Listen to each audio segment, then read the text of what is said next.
Hey, you're awake. What are you doing up so late? What? I just got out of work.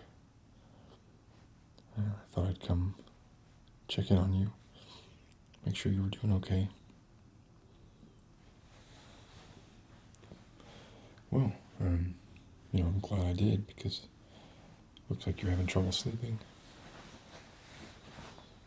I get insomnia too. I haven't had it lately. Fingers crossed, I don't want to tempt fate, but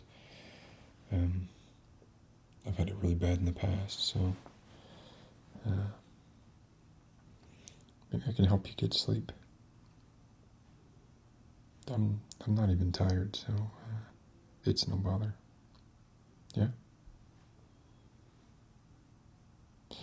Okay, well,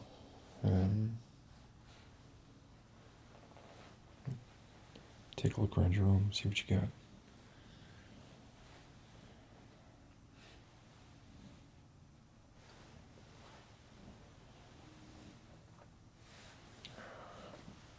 I remember this. I remember this really well.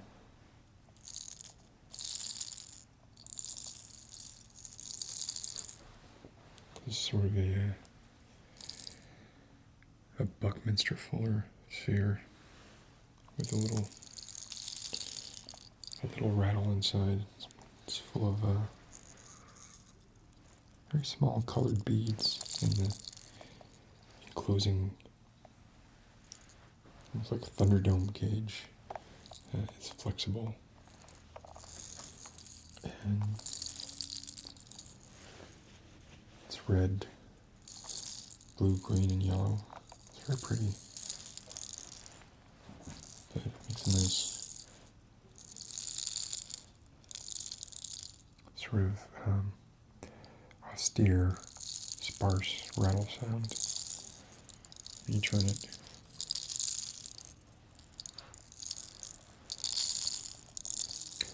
And if I remember correctly, it makes another nice sound too when you spin it.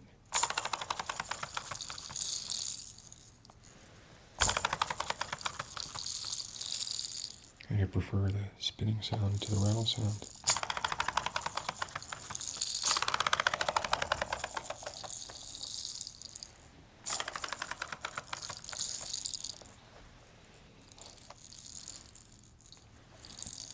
It's called an O-ball. I don't know if you can make that out or not. But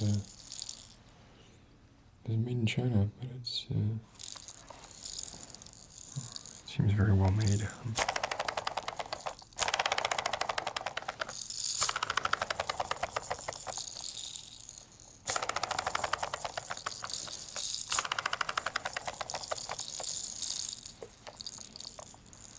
I didn't have anything like this when I was a kid.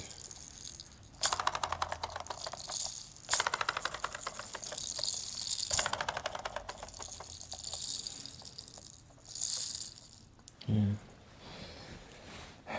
Lots of things can give you insomnia, Come from all kinds of sources. Events,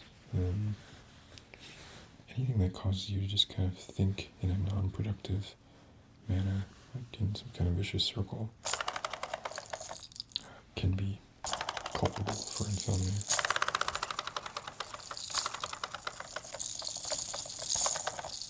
But sometimes if you have something like this that's just very sort of gentle,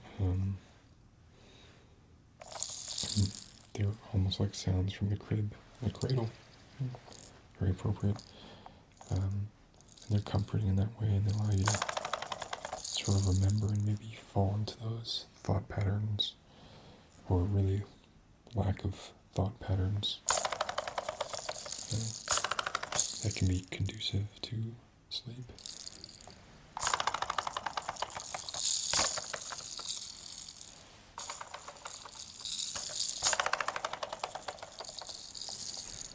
Anyway, let's get a suction cup on the bottom. stick it to your tray.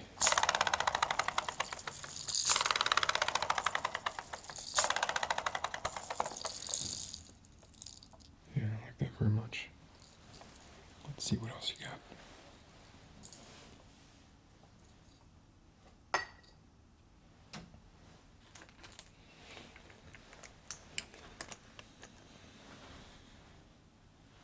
You got a monkey.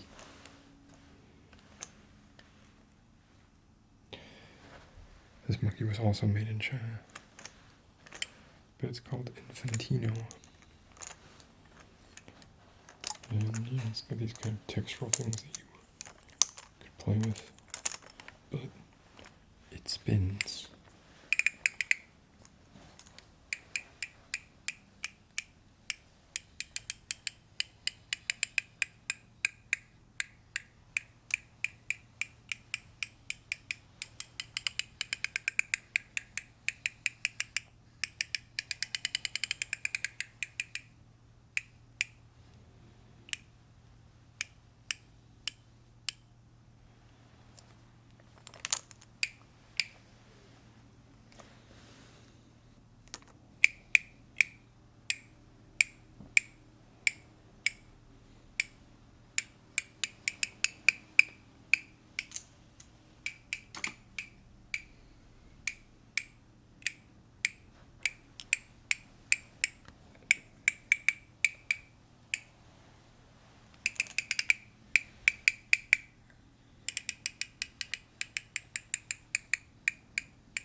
See, I find that mesmerizing.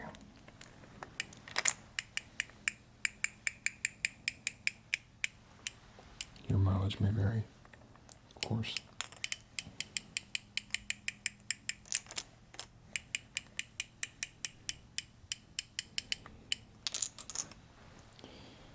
I mean, I've gotten insomnia from the most ridiculous things. You're worrying about just things that are trivial, ultimately inconsequential. But you let them, they just kind of, they grab hold of you, and it's involuntary. It's impossible sometimes to let go. I'm sure it's not impossible. I'm sure there's some psychological trick that you can do to stop thinking in a non-productive circle, but none of those tricks have been successful for me yet. Just gotta wait it out.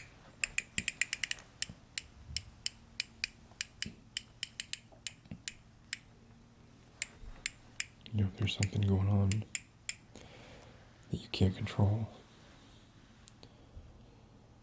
it doesn't do any good to just keep playing the scenarios over in your mind again and again. And it doesn't do any good to tell you that it doesn't do any good to do that stuff, because you know that already. Some things can't be taught. It's chemical. It's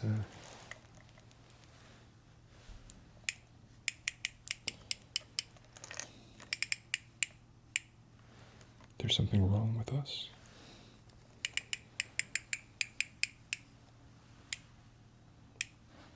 But it's nothing the Infantino monkey can't fix. Am I right? Yes. It's almost a little bit of an exorcist thing going on there, except turned at the waist. If Linda Blair had done a 360 at the waist, it wouldn't have been quite as dramatic.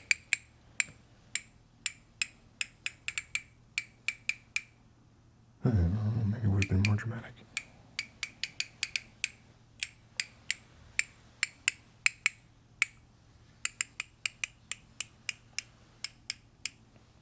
that's the monkey.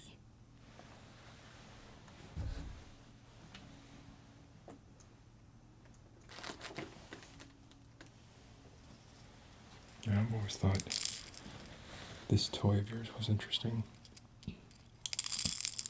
I mean, ostensibly it's a rattle, right? It's a hollow cylindrical tube with a bunch of beads in it, and the beads in this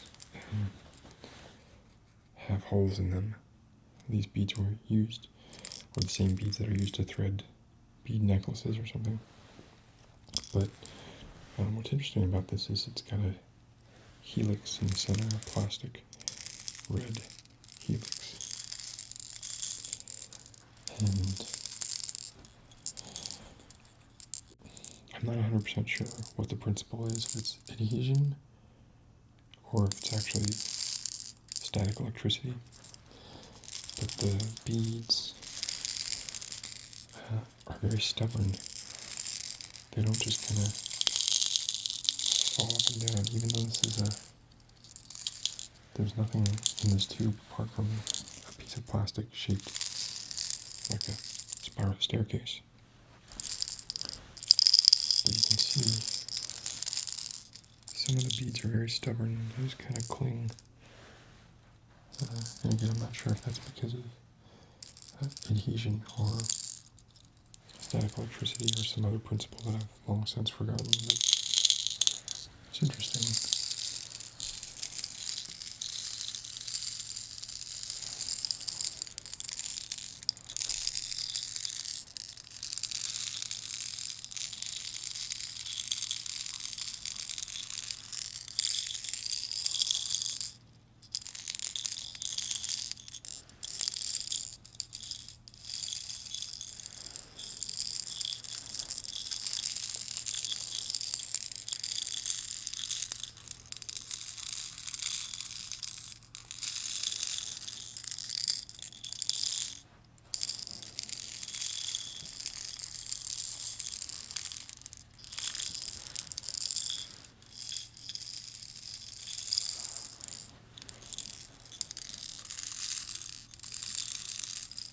Hopefully this isn't too loud.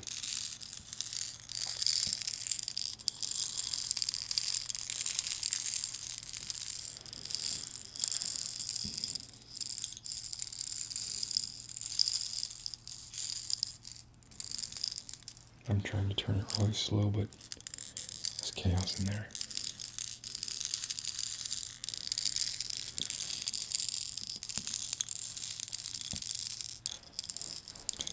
Yeah, the last time I had insomnia, which was a few weeks ago, maybe a month ago, because of a project we were working on, I couldn't stop thinking about the most inane options, like a better like this or better like this kind of thing that I kept going over in my head. You know, would this be better? Would that be better? When there was such a minuscule difference between those two. But I obsessed over them. Lost many hours of sleep. And it would have been better for the project if I had just gotten the sleep rather than worried about this thing that was ultimately completely unimportant. What are you going to do? You know, there's no way to prevent it. Let me see what else you got. Okay, yeah. I love these books. They're very common, you know, you can read when I was younger. But they're soft books, it's all fabric. But there's cellophane in the dust jacket so that it crinkles.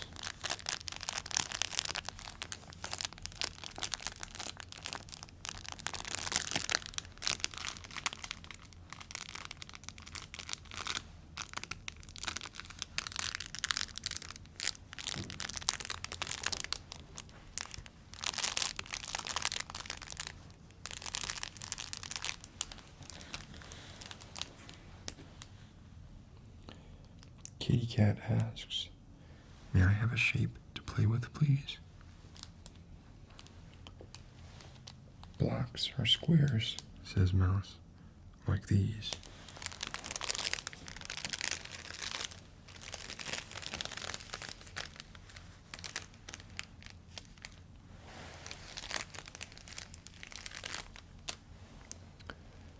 "The sail is a triangle," says Frog. "And my wagon is a rectangle," says Dog.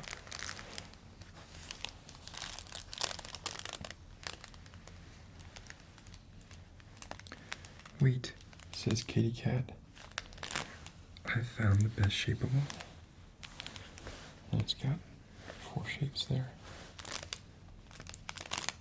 "It's a circle," she says, "my favorite ball."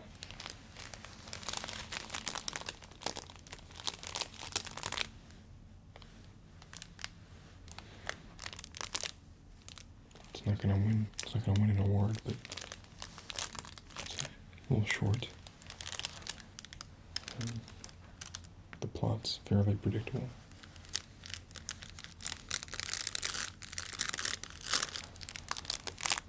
But it has cellophane in the dust jacket.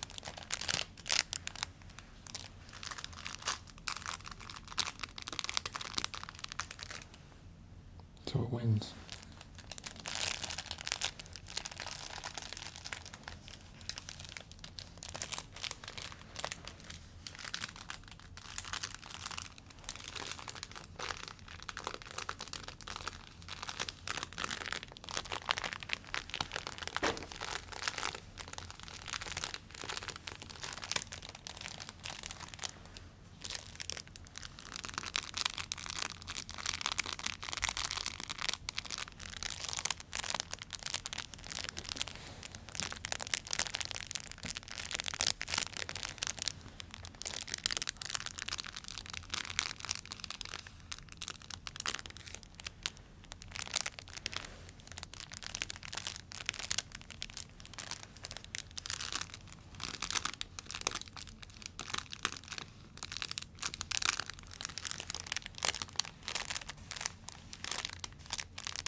Like the sort of in relief cat's head on the cover.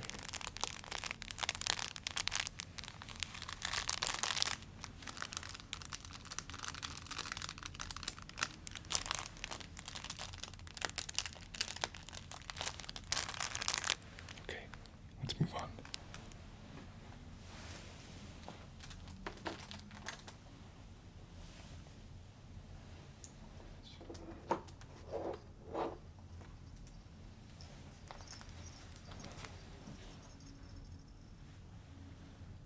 This is like a all-in-one sleep machine,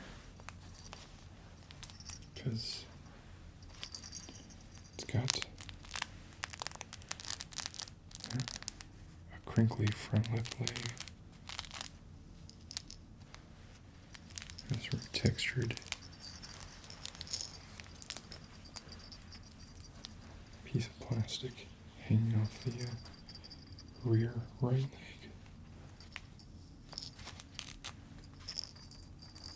It's got little rattles in the other legs. And a piece of wood hanging off its chest. And then more crinkliness on the chest. It's a more subtle crinkle on the leg.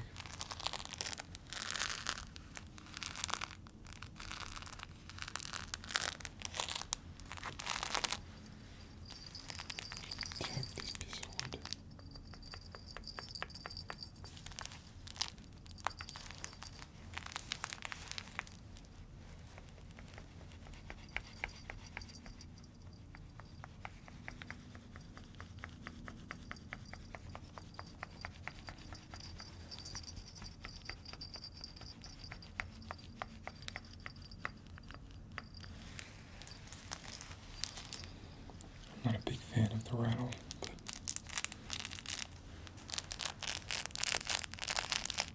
Apparently you kids like it.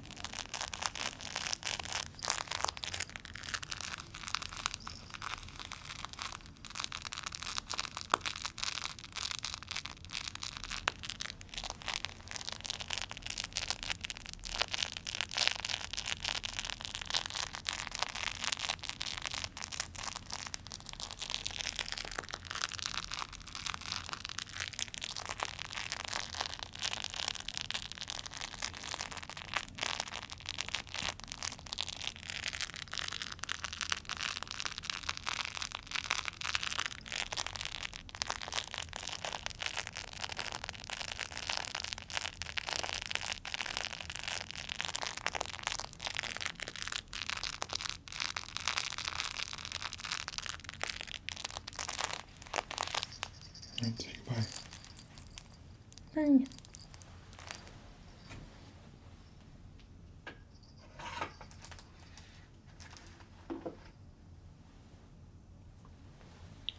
I remember this brush.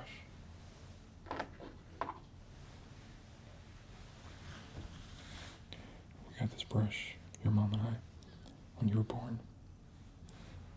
And we still use it. It doesn't look more than a couple weeks old. But the bristles are super soft.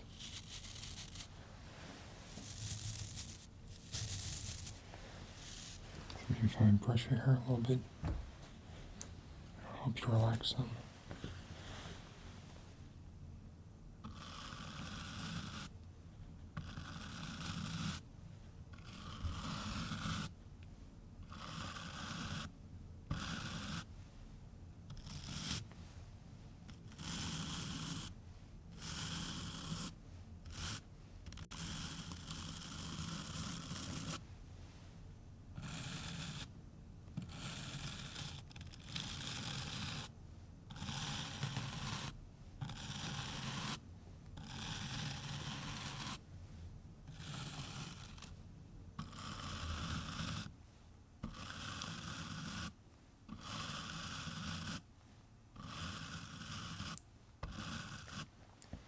Your hair is like mine was when I was a kid.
There.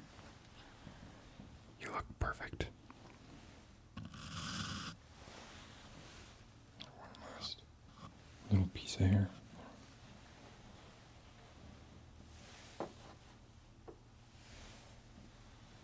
What is this doing in your room?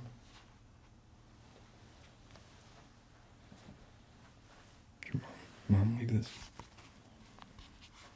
It's one of those wet foam balls you can stick pads into.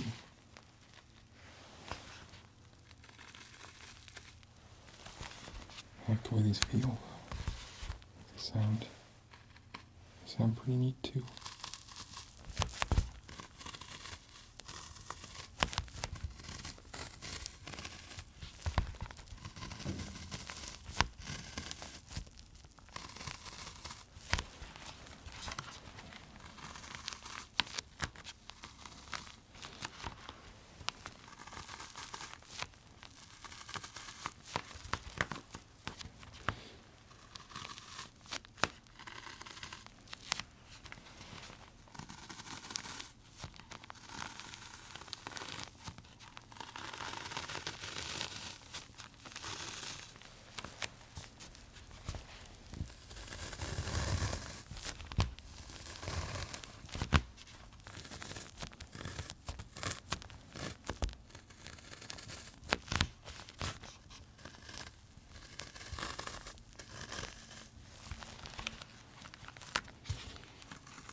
actually mesmerizing for me.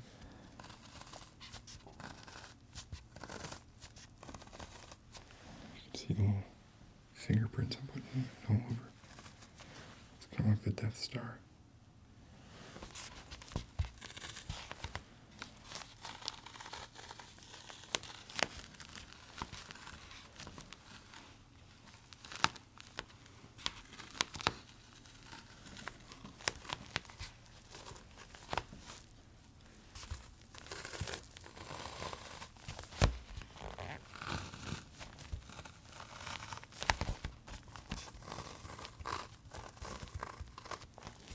I think Mom will be upset when she finds all these finger thumbprints in her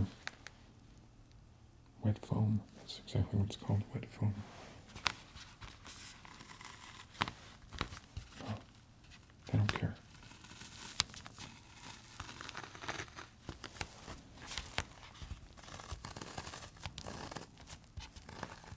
She has no right to be upset, really.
Alright, I've pretty much marked up the whole thing. Let's see, think you have anything else?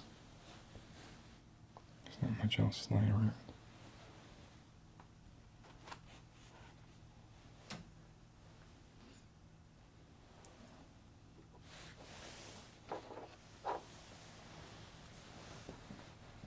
You do have blocks. I like these because there's 2 faces out of the 6 that are lacquered,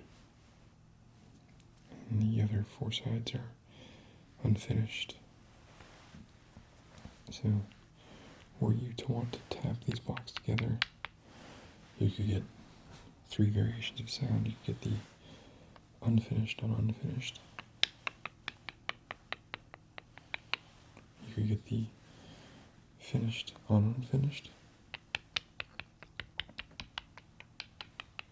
And you could get the finished unfinished. Which I think is my favorite.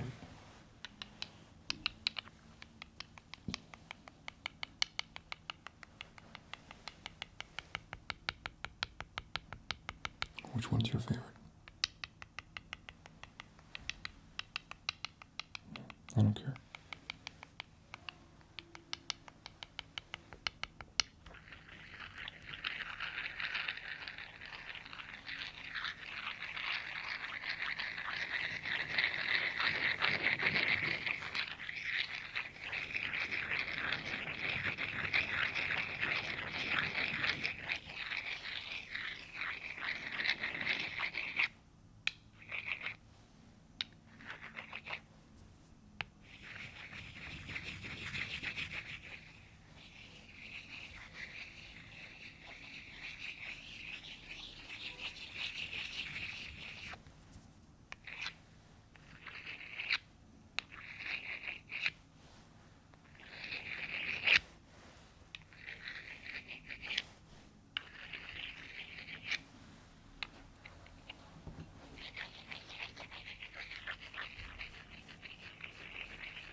thought you had more toys than that. But, actually,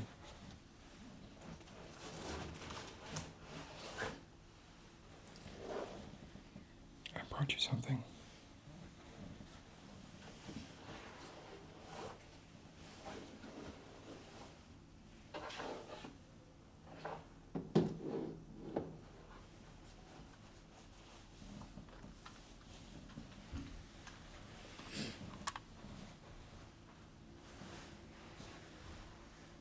It's a Rubik's Cube.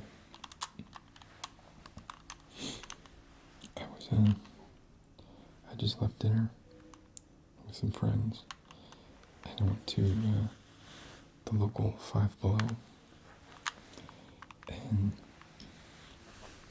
I don't know if you know what Five Below is. It's like a dollar store, except instead of everything costing $1 or less, everything costs $5 or less. But anyway, I found this in one of the aisles. I was quite happy about it. Want me to solve it for you? Yeah. Let's see.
Hmm.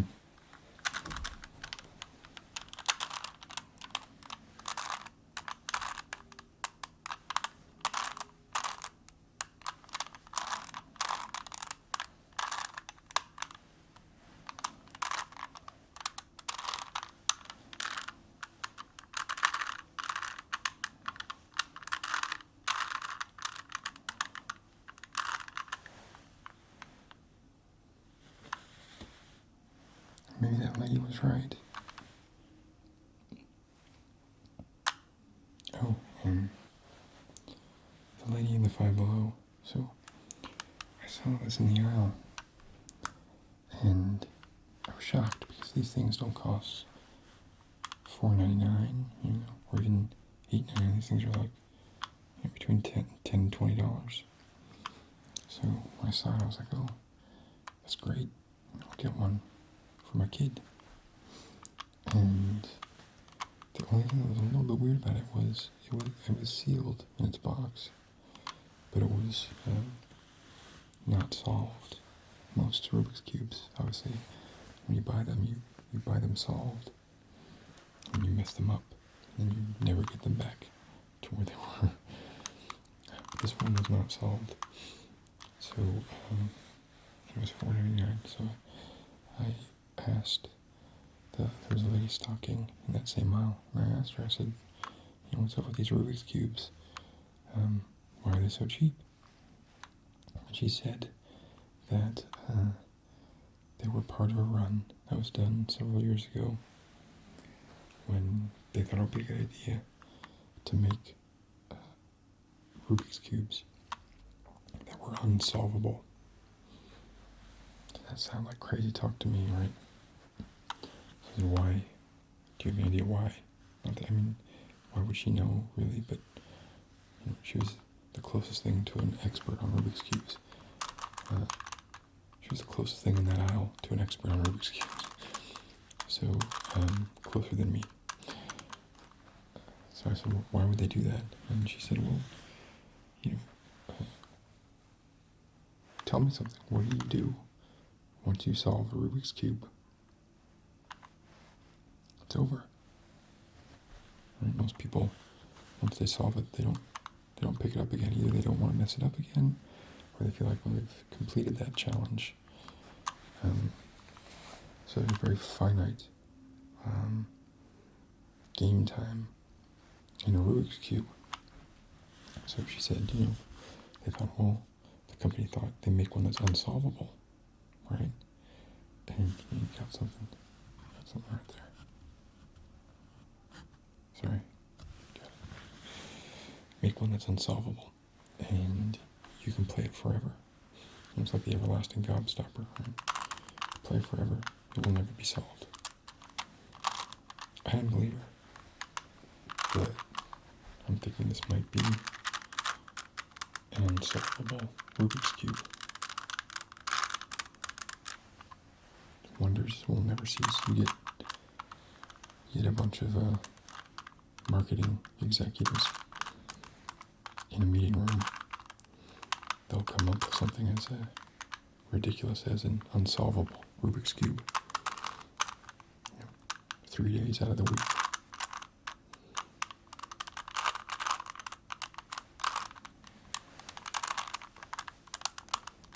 So, you have an infinite amount of game time on this thing. You're welcome.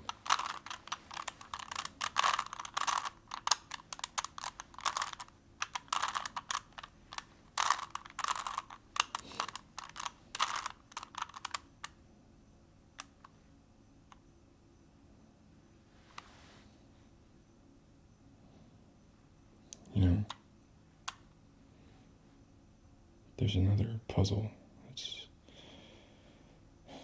unsolvable. The human heart.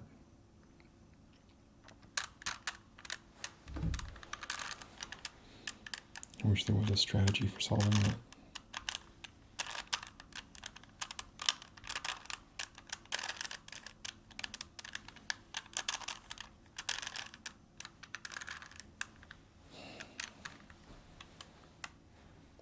I don't know, I'm alright. Sorry. I was just thinking. Yeah.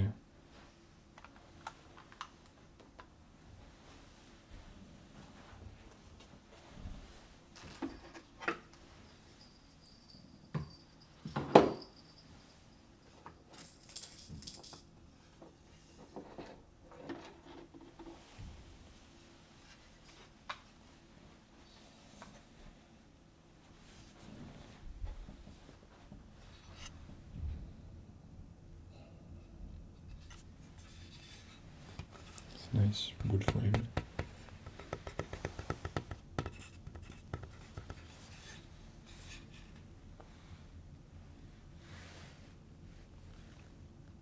You recognize Mom?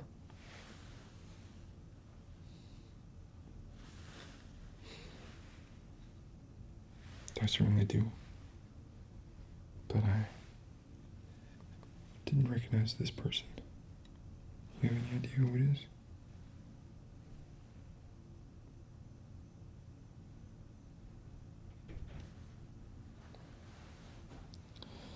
I didn't know. His name's Gary.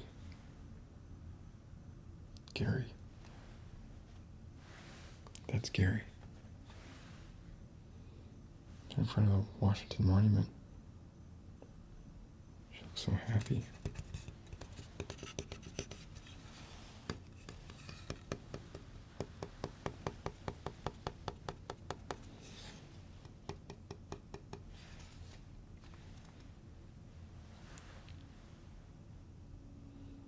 At what point in a relationship do you get a frame picture of the two of you? I mean, just arbitrarily, right? It's gotta be the 6-month mark. Any earlier than that, and it's creepy.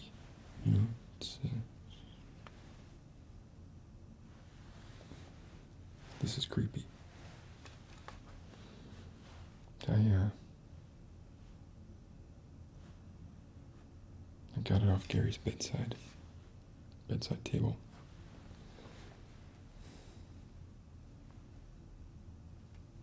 You've never seen it before? No. At least there's that. She has some common sense. But let me show you some other stuff.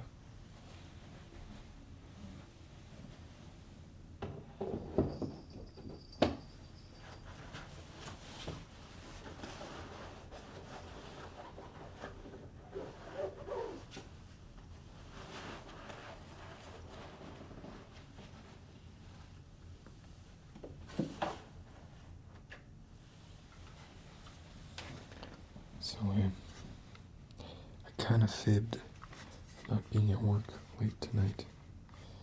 Really, I dropped by Gary's house. He lives up in the hills. I got the address from a friend of your mother's. And he's got one of those concrete and glass houses, on a hill, overlooking, most of the rest of the neighborhood. And he's got an infinity pool. So that should tell you all you need to know to make a pretty accurate judgment of Gary's character. And his name is Gary. So those two tidbits of information, I think you can get an accurate reading of the measure of the man that is Gary. So yeah, here. I think this makes some interesting sounds. You tap on it.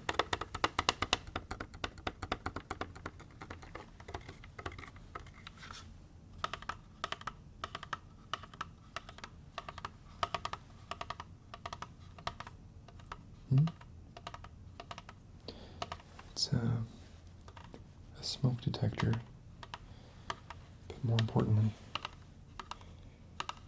it's a carbon monoxide detector. And more importantly than that, it's Gary's carbon monoxide detector.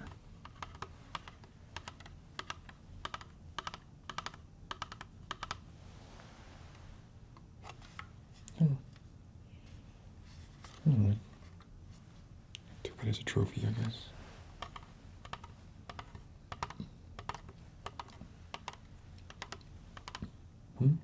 No.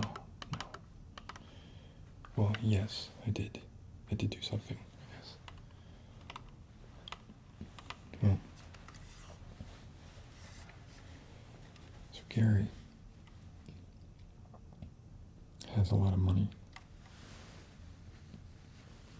Not that there's anything wrong with having a lot of money.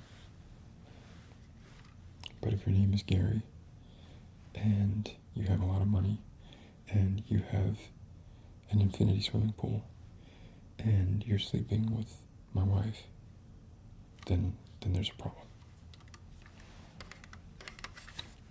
So I went to his house. I didn't know what I was going to do. I didn't have a plan, but I always carry my backpack in the trunk with just like general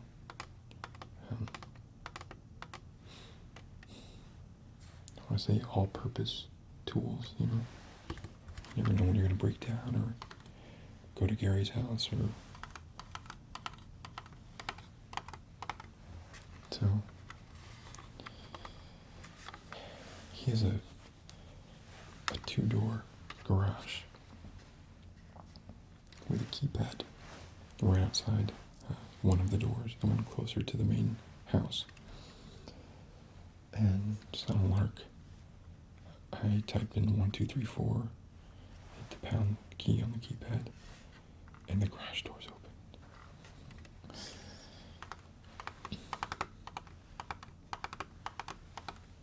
You can add that to the running list of bits of information that are indicative of Gary's moral and mental character. So the garage door opened, And I went in. Gary has 2 cars. He has a Porsche SUV, and he has a Porsche that is not an SUV. They're both in this garage. They're both, I think, slate gray, but it was kind of dark. I didn't want to turn on too many lights, so I'm not 100% sure. They could have been slate blue or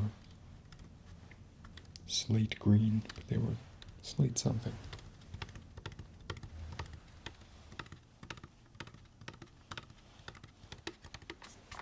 So once I was inside the garage, I was just kind of looking around, seeing what I found.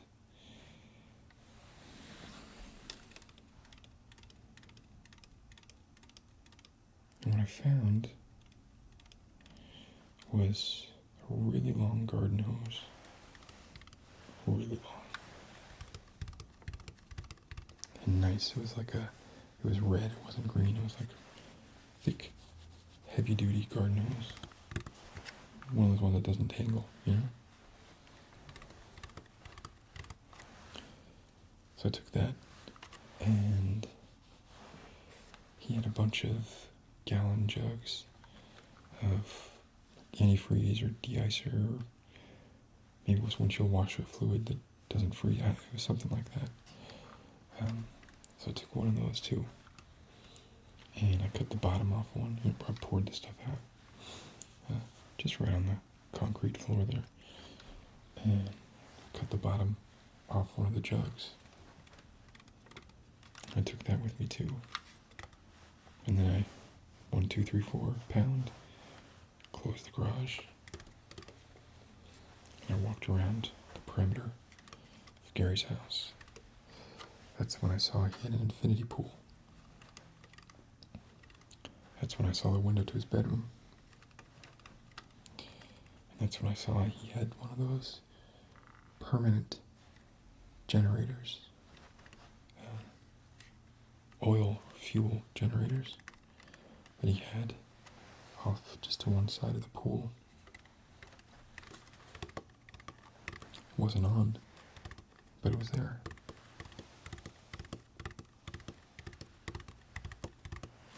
I was hoping for something like that, because I didn't think the car would do it.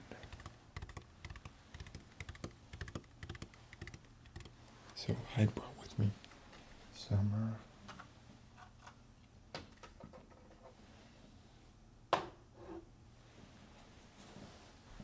some duct tape, which when you get older, you should always have duct tape with you at all times. It can do pretty much anything, and it makes a cool noise when you stick your fingers to it, pull them off.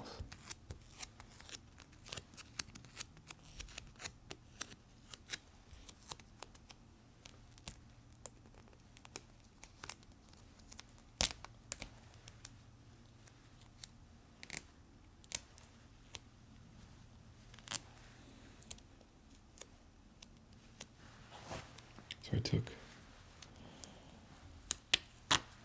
some of the duct tape,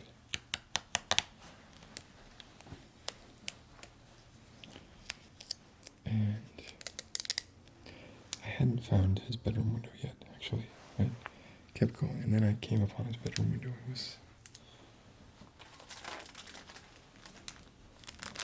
There were dead leaves outside it. It kind of sounded like this. As I was creeping around out there. Lights were on inside. He had floodlights all along the front of his house, back by the infinity pool, but not on the side, which is where the bedroom window was. And I could see the silhouettes in the bedroom window of like golf trophies, I think. Maybe bowling trophies and golf trophies. Like, kind of obscuring the lower half of the bedroom window. I was like, what is this guy? 13? Huh? So I was kind of skulking outside his window, trying not to crinkle the leaves too much.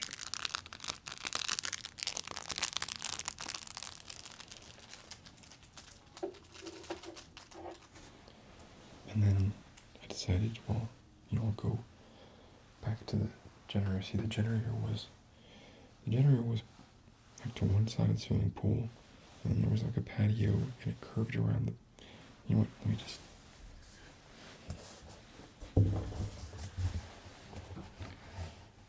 This is a rough drawing of Gary's house. So here's the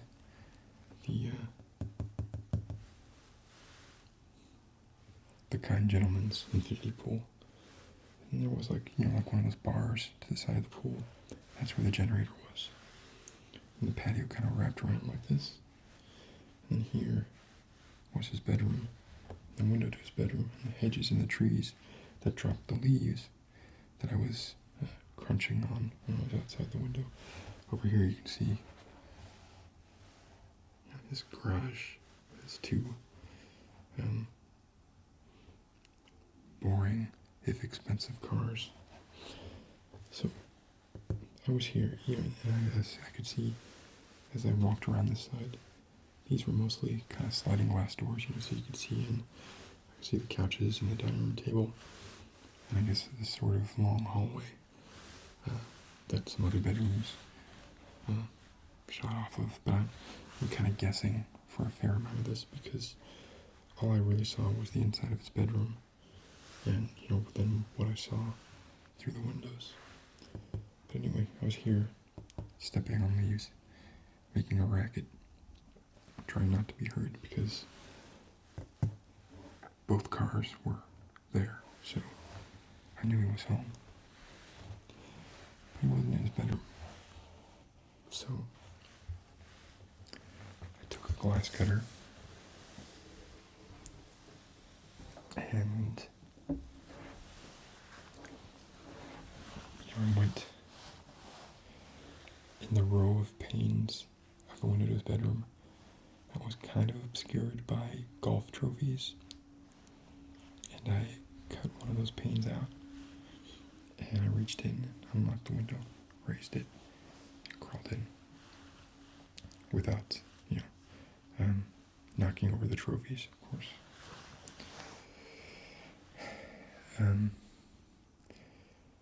I guess I'm not 100% sure why I crawled in the window, except that I thought I saw a picture of your mom on the bedside table, so I guess I wanted to investigate that. And I was in there for maybe 20 or 30 seconds, and then I heard Gary's voice out in the living area. He sounded like he was on the phone, so I thought, well, I better get out of here. But already in my head I knew what I wanted to do. So I saw on the ceiling was this carbon monoxide detector, so I took that. I crawled back out the window, closed it. It was missing a pane, but it was a fairly cool night, and like I said, he had those shitbird trophies kind of blocking the lower part of the window, so I didn't think he was going to notice that. But so I went back around to the wet bar behind the pool, and I went to see if I could start the generator. And the generator was a push-button generator. There was nothing stopping you. You just push the button, generator started up, turned it off. Then I took that gallon jug that I'd cut the bottom off of. Now I thought I was going to be doing this on a car, but that was before I saw the generator. I went to the exhaust of the generator, and I shoved this thing. There was a hole kind of cut in the plastic backing of the generator. I shoved this thing in there, and it was a little too big, but it kind of buckled and it went in. And then, used some of this wonderful stuff to seal up the cracks as best I could, anyway.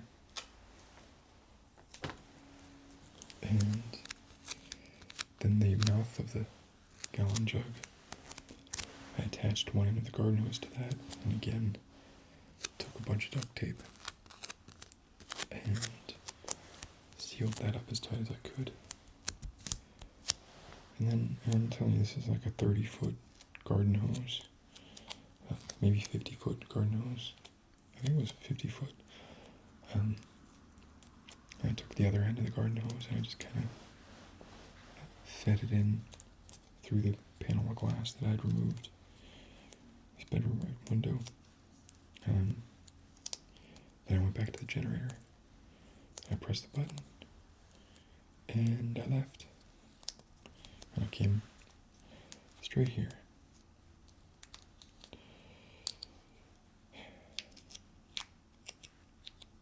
It's kind of ironic, really, when you think about it. I used this to kind of help you sleep. So you having this helped you to go to sleep.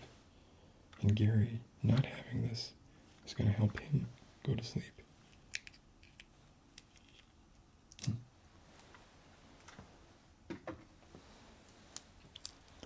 Anyway, your mother's home, but she doesn't know that I'm here. So I'm gonna head out, but don't tell her that I came by. I'll have you until next weekend. And don't tell her about Gary or anything like that. You may hear some things, see some things, I don't know. But you don't understand words yet. So this is perfect because I knew, even when I was doing this, I was like, you know what?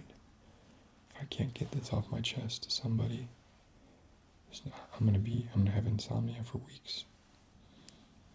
But now, I've gotten it off my chest to you. So I think I'll sleep like a baby tonight.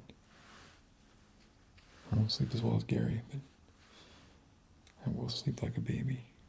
And you are a baby, so you're gonna sleep like a baby just by definition. Even if you don't sleep well, you're still sleeping like a baby because you're a baby. This is good. I should sneak in here and talk to you more. Hey, next weekend I'm gonna take you to the zoo. It's gonna be awesome. I'll take you in the Porsche.